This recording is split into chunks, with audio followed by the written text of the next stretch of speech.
And then came the Reformation, which intended to unify Christianity around devotion to the authority of Scripture. However, unfortunately, Protestantism splintered into 1,000 pieces because whenever cultural conflict came up in contrast to the Bible, there were some who wanted to stay with the culture and some who wanted to follow the Bible.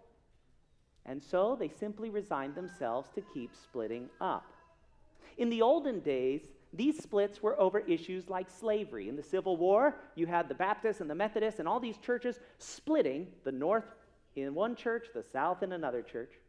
In the olden days, splits were over things like women's ordination or the evolutionary theory or lifestyle issues.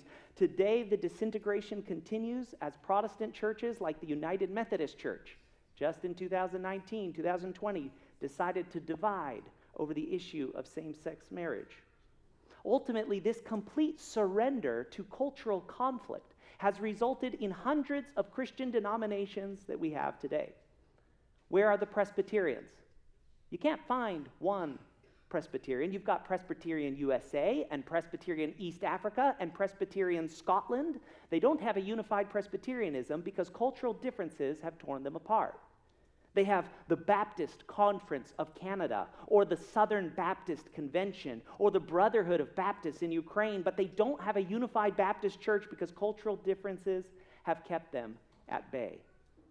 What about us? What about the Seventh-day Adventists? Are they any different? Can we remain united amidst cultural differences? How can we remain united when facing cultural pressures both within our church and from the outside? In answering this question, we need to remind ourselves where culture comes from.